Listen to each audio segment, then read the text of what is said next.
Hello, everybody. Well, I said I wanted to start getting more Beatles memorabilia to collect, and I certainly have.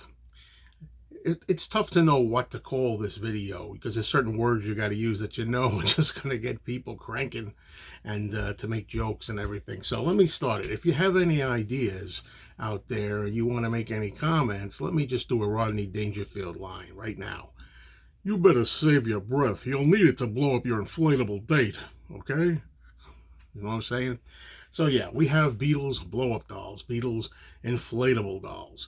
And for those who don't know the history, you could get these if you had the box of Lux soap in the 1960s.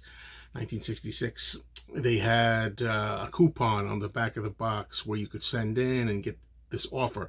Not only was it the Lux soap, but it was also Nestle's Quick.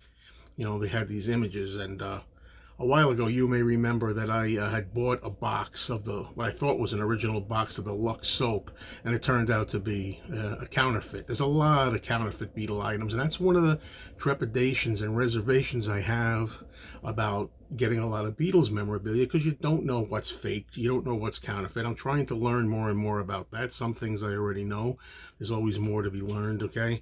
But these particular items, I don't think, to the best of my knowledge, these were ever faked or counterfeited. Let me know out there if I'm wrong. I talked to at least one pretty knowledgeable guy out there, and he said these were not faked.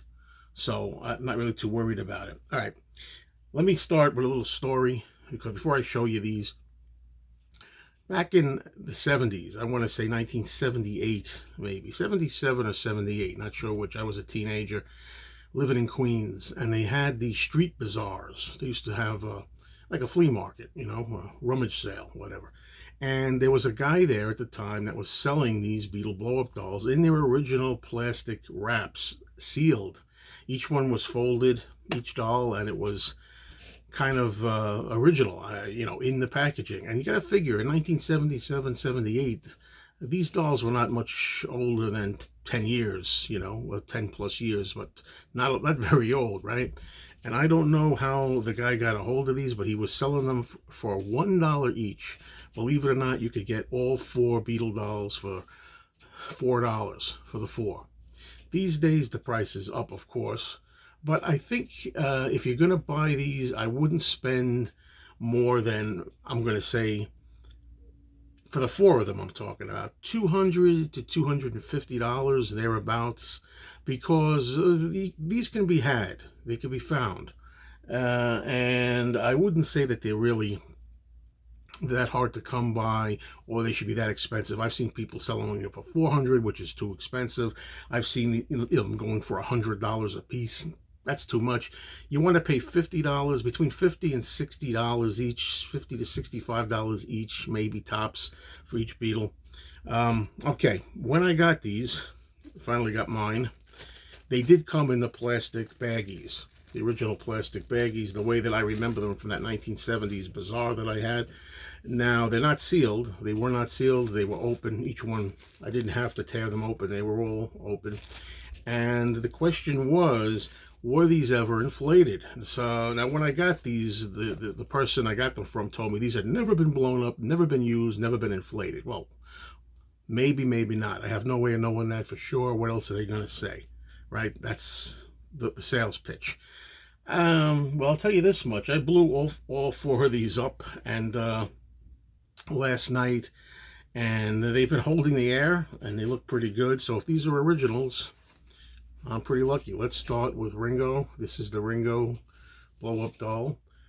I don't like this design here, the way the hair kind of like goes over to the eye like that. I guess you got to like display it like that, so you don't see that side hair. But some of these have little white specks on them. You see that white speck there? There's, I think that's because, I don't know if it's some of the purple vinyl has like kind of rubbed off over the years or something.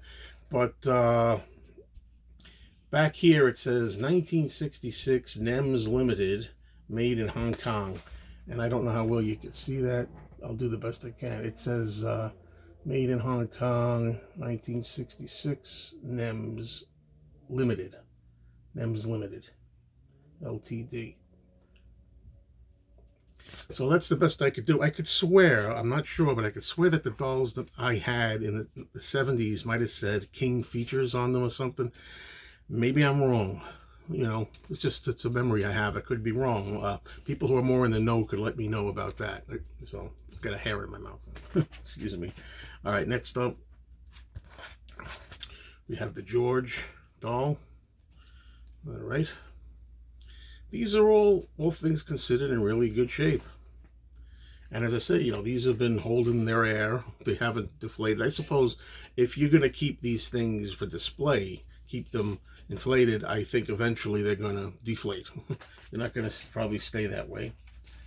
Then we have Paul. Okay. So, I just think these are really cool. All right.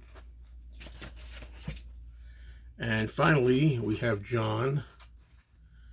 Naturally, me being a John fan, this is the one that doesn't seem as completely inflated as the other ones. But, you know, figures. But, I don't know. Maybe there just wasn't enough air put into this. But, yeah, I just wanted to share these with you. That's it, folks. I wonder if we could pose with all the guys. I really don't know.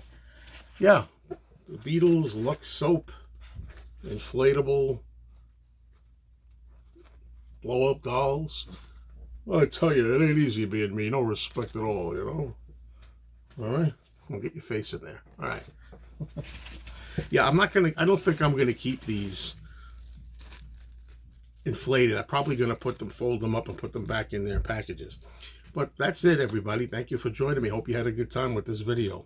It's been a lot of fun to make.